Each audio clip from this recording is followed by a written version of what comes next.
Azángaro, 1897. En la plaza del pueblo, donde las campanas marcaban las horas con voz de metal, algo olía extrañamente a dulce por encima del humo de las comidas. En la noche, el olor se pegaba a la ropa como si hubiera azúcar y hierro mezclados. El carnicero tenía nombre y cara: Casimiro Yupanqui, viudo, 48 años, con manos grandes que parecían siempre manchadas de grasa. Vivía en una cocina de adobe junto al río, con ventanas que dejaban pasar la luz como miradas rotas. Un oficio salvó a muchos en tiempos de hambre. En una carta, fechada el 3 de junio de 1897, el cura de la parroquia dejó escrito que había sospechas y nombres que no deben callarse, y esa nota quedó sellada en un expediente que nunca llegó al obispado. Antes de seguir, cuéntanos en los comentarios desde qué ciudad nos lees y si es de día o de noche donde estás. La historia que empieza con esa carta abre registros, confesiones y una decisión colectiva que obligó al pueblo a elegir entre denunciar o olvidar. La cocina siempre recuerda. La carta del párroco llegó al archivo municipal acompañada de un certificado de defunción con la anotación «Causa desconocida». En la primera transcripción que conservó el escribano, Ricardo, aparece la frase «miradas que no vuelven», escrita con la caligrafía temblorosa del padre Mateo. El alcalde Tomás Paredes la recibió con gesto cerrado. El alguacil Esteban Roca la archivó con un sello que más tarde muchos dijeron que había sido forzado. Un testimonio parcial, una hoja suelta encontrada en la curtiembre, decía: Casimiro lleva noches con fogones que huelen a caramelo y a hierro. Matan a los perros del barrio. Nadie pregunta porque nadie tiene fuerzas. Las primeras reacciones en la plaza fueron de incredulidad y después de alarma. Doña Isabel, la partera, murmuró que había devuelto un paño manchado a Casimiro y que él respondió con ojos cansados. El padrón que se consultó al día siguiente mostró entradas borradas en la columna de entierros. La comunidad empezó a hablar en susurros, y la omisión institucional se hizo visible en los papeles. Sellos sin firmas, un testamento interrumpido, notas que quedaban en blanco. La carta fue leída en voz baja en la sacristía y desencadenó la primera investigación oficiosa. El padre pidió que se anotaran todas las muertes recientes en un lienzo aparte. Ese lienzo fue la primera grieta en el silencio. Casimiro no siempre fue el hombre de la cocina que juró alimentar a su familia. Nació en una casa de Texas, hijo de un curtidor que trabajaba junto al pozo. De niño aprendió a reconocer el olor de la piel tratada y el tacto de los cueros. Tenía una hermana menor, Rosalía, que murió de fiebre cuando él tenía 12 años. Esa pérdida lo marcó. La noche en que supo que no podía salvarla, se quedó en la cocina hasta que el fuego consumió la cena y la casa olió a ceniza. De joven, cambió de oficio al de carnicero tras casarse con Marta, una mujer de risa clara que trajo al pueblo un modo de cocinar las sopas con hierbas. La casa donde vivían estaba pegada a la iglesia, con una viga quemada en la que Marta bordó un epitafio pequeño que decía «Mi casa, mi paz». Tras la muerte de Marta en un parto complicado, Casimiro cerró las cortinas y empezó a hablar menos. Las voces del mercado decían que su carne curaba, que sus guisos devolvían fuerzas a quienes habían estado pálidos. Su casa, una cocina con ollas negras, tenía alacenas donde guardaba frascos sin etiqueta, un pozo al fondo del patio con una tapa de madera que nunca abría delante de los vecinos, y un lienzo con pequeños trozos de tela clavados como amuletos. En las noches de lluvia, contó un vecino, la luz de su cocina era como un faro amarillo que no dejaba ver sombras verdaderas. Con el tiempo, su figura se volvió siniestra y la sospecha convirtió la memoria de sus manos en algo pesado. Esos 3 momentos de su vida conectaban la necesidad, la pérdida y la habilidad para preparar alimentos que la gente necesitaba desesperadamente. La escalada comenzó con desapariciones. Primero una niña del mercado, luego el jornalero Miguel que no llegó a su casa tras la noche de la feria, después una mujer que volvió de la curtiembre con la ropa empapada y sin memoria. Los nombres que se repetían en las tabernas fueron Julia, Pedro, Antonia, Carmen. Las rutas de compra cambiaron, gente decía que evitaba pasar por delante de la cocina de Casimiro, que el olor a dulce no era de pan sino otra cosa. Los testimonios se acumulaban en hojas sueltas. En una transcripción, la maestra Clara escribió que varios alumnos habían dejado la escuela porque sus madres tenían miedo. Los mercados se volvieron más silenciosos, el rumor fue creciendo como un sartén que chilla. Testimonio tras testimonio describía un patrón: quienes cenaban guiso de Casimiro amanecían con sueño profundo, con un sabor metálico en la boca y a veces con marcas pequeñas en las muñecas como si hubieran sido sujetadas. Cuando la partera doña Isabel declaró que había ayudado en partos en los que el carnicero había ofrecido caldos sanadores, la sospecha quedó en el aire. Hubo registros de entierros con epitafios incompletos y números en el padrón que no coincidían. Las conversaciones en la plaza mostraban la tensión, miedo, necesidad y una complicidad silente que crecía porque muchos dependían de la carne y del caldo para sobrevivir el invierno. Momento de tensión 1. La noche en que se perdió a Miguel, el viento llevó por la calle un olor que nadie pudo nombrar. Una vecina, Juana, escuchó pasos que se acercaban y luego se detuvieron ante la puerta de su casa. Ella encendió una vela y la cera dejó un olor dulce en las manos. A través de la rendija vio la figura cargada de un saco. No supo si era sombra o carne. En la mañana, el perro del vecino estaba ensangrentado y la puerta del taller de cuero abierta. Juana fue al mercado con la voz pequeña y preguntó por Miguel. Nadie quiso responder. La pregunta que quedó fue si denunciar o cerrar los ojos. La tensión se volvió acusación cuando un grupo de madres organizó una reunión en la plaza. Había nombres, fechas y un plan. Se decidió vigilar la cocina y tomar pruebas. El plan fue trazado por la maestra Clara, por la partera doña Isabel y por la madre de un desaparecido, Carmen. El alguacil Esteban, con rostro fatigado, dijo que la ley era lenta y que el pueblo debía actuar por sí mismo. La noche de la vigilancia, los que fueron a la cocina se dividieron en dos grupos. Planean entrar cuando Casimiro saliera al mercado. En la pequeña conversación previo al asalto, hubo voces que casi temblaban. Clara preguntó, ¿estáis seguros? Doña Isabel dijo, estoy segura de mi hijo. Tomás respondió, si no actuamos, nadie lo hará.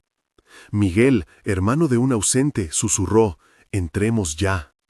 Fueron al patio con linternas y el sonido de sus pasos era como una cuchara en la olla.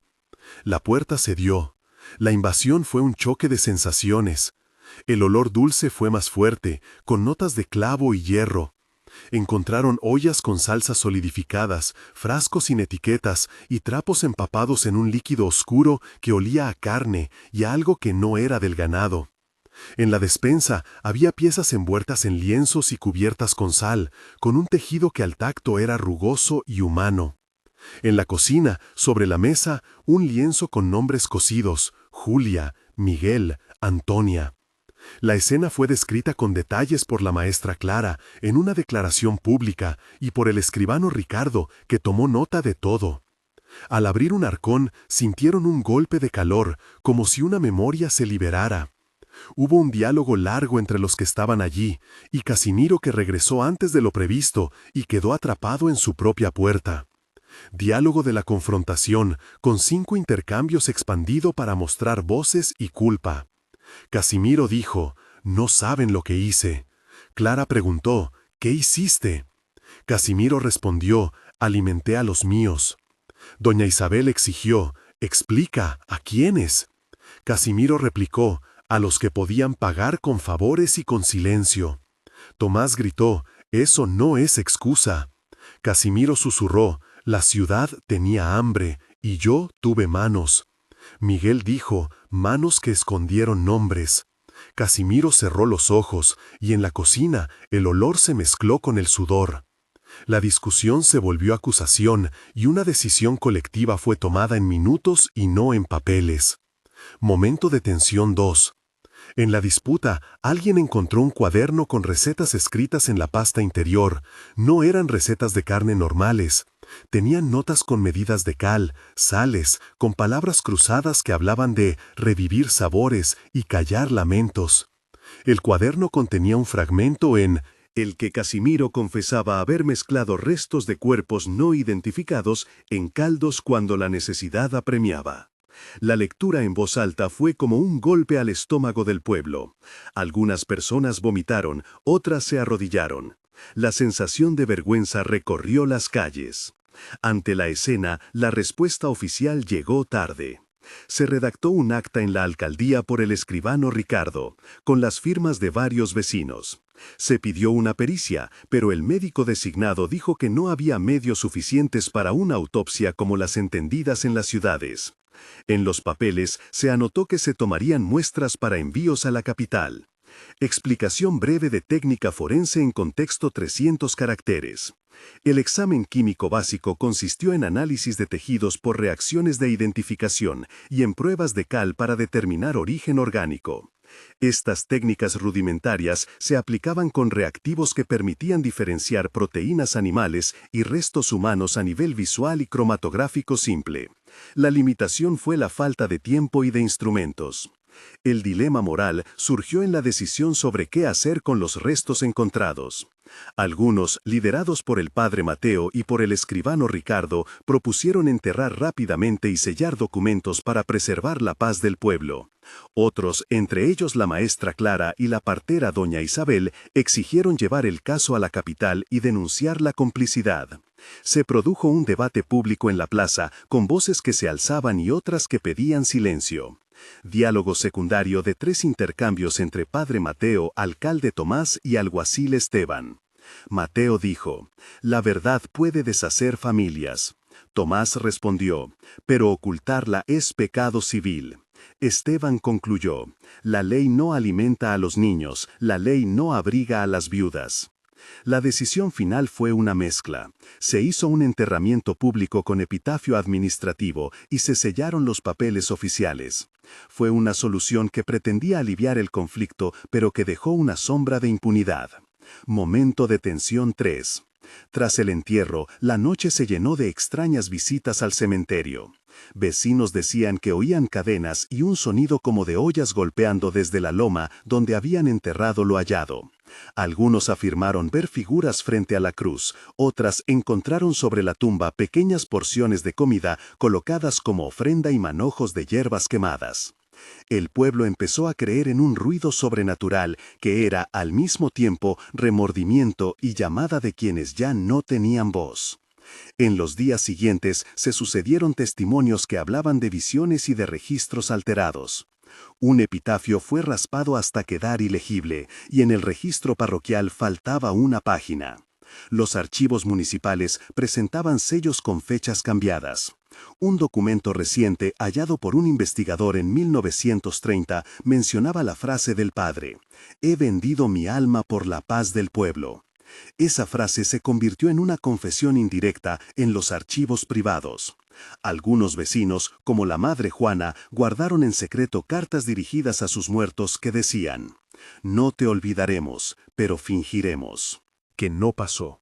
La complicidad se extendió como un manto que cubría tanto el acto como el olvido institucional. La investigación moderna retomó los pasos décadas después. En 1978, un arqueólogo local encontró fragmentos en el pozo de la cocina, y en 1999, mediante análisis más completos, se pudieron identificar restos que correspondían a casos sin resolver del padrón de 1897. Un informe pericial reciente, fechado en 2004, usó técnicas de identificación ósea y análisis proteímico para confirmar la presencia humana en materiales encontrados en la despensa y en el arcón. El informe describía cómo la cal había sido utilizada para conservar y disimular restos y cómo el sellado de documentos impidió que las pistas se siguieran a tiempo. La comunidad siguió dividida entre quienes pedían exhumaciones formales y quienes reclamaban dejar las cosas como quedaron para no reabrir heridas. El expediente que llegó a los archivos de la capital quedó incompleto, con muchas páginas arrancadas. Momento de tensión 4. En una carta manuscrita que apareció en 1956, atribuida al propio Casimiro y dirigida al pueblo que me nombró, el autor escribía: «No busqué monstruo en mí, busqué alimento donde la ciudad tenía hambre. Mis manos supieron calmar la escasez y mis ojos aprendieron a mirar hacia otro lado». La lectura de esa carta por parte de la hija de un testigo afectó a quienes la oyeron. La carta fue leída en una reunión donde la maestra Clara preguntó: ¿cómo medir culpa entre quien mata y quien come? Nadie dio respuesta. La discusión mostró que el crimen se había convertido en espejo de la necesidad colectiva. Años después, en los archivos locales surgieron nuevas piezas. Un testamento parcial que nombraba a los herederos de Casimiro, notas de una curtiduría que admitían haber vendido material sin preguntar y registros del mercado que ocultaban compras extraordinarias de sal y cal. Un periodista de la capital publicó en 1984 una serie sobre el caso que reabrió el debate y que hizo que antiguos vecinos hablaran en voz alta por primera vez. Algunos pidieron perdón en cartas públicas, otros guardaron silencio. Las investigaciones forenses modernas permitieron identificar al menos 3 víctimas, con nombres que habían estado borrados. La memoria oficial fue reconstruida poco a poco, aunque con huecos que la burocracia no supo llenar. El epílogo se despliega en 3 momentos temporales que muestran consecuencias y reflexiones. Primer momento, inmediato tras la crisis. En los meses que siguieron al hallazgo, la plaza cambió de rostro. Las vendedoras del mercado cubrieron las carnes con paños más gruesos y los curanderos hablaron de rituales para limpiar la comunidad. El padre Mateo fue relevado de su cargo semanas después y se marchó sin explicar su firma en la carta original. El alcalde, Tomás, registró dimisiones y varios vecinos que habían participado en el enterramiento se mudaron a pueblos vecinos. La cocina de Casimiro fue tapiada con piedras y una cruz sencilla marcó el lugar donde se enterraron restos. Las hojas del padrón quedaron con anotaciones que evitaron nombres completos. La sociedad del pueblo intentó recomponer su vida cotidiana, pero el rumor no desapareció. Segundo momento, memoria y documentos en medio siglo. A lo largo de las décadas, historiadores y antropólogos consultaron el archivo municipal y encontraron páginas arrancadas y sellos superpuestos. Una investigadora extranjera, la antropóloga Ana Luz, publicó en 1972 un estudio sobre pactos de silencio en comunidades de la sierra, que incluyó el caso de Azángaro como paradigma. Sus textos recuperaron cartas y testimonios que algunos habían guardado en cofres. La narrativa pública cambió, de rumor a caso de estudio. Tercer momento, consecuencias institucionales y debate moderno. En 2004, peritos de la capital certificaron restos y propusieron protocolos para casos similares. Se abrió una discusión sobre la responsabilidad colectiva y sobre la necesidad de crear registros abiertos para evitar borrados. El expediente reabierto trajo a la luz que muchos funcionarios habían preferido la estabilidad a la justicia. Hoy, la cruz en el cementerio recibe flores esporádicas y hay familias que todavía no reciben una explicación completa. El análisis contemporáneo concluye que el caso no fue solo de un hombre, sino de una red de omisiones que incluyó autoridades, vecinos y necesidades económicas. Al final, el documento que empezó todo sigue siendo una prueba y un espejo. El certificado archivado, la carta del padre, el testamento rasgado y los fragmentos del pozo conforman un mosaico incompleto que pide juicio moral más que legal. ¿Hasta qué punto la comunidad fue cómplice cuando prefirió enterrar la verdad para mantener la paz? Esa pregunta queda abierta para cada persona que escucha esta historia. Queremos saber tu opinión. Sabemos que al leer esto puede surgir incomodidad y preguntas difíciles.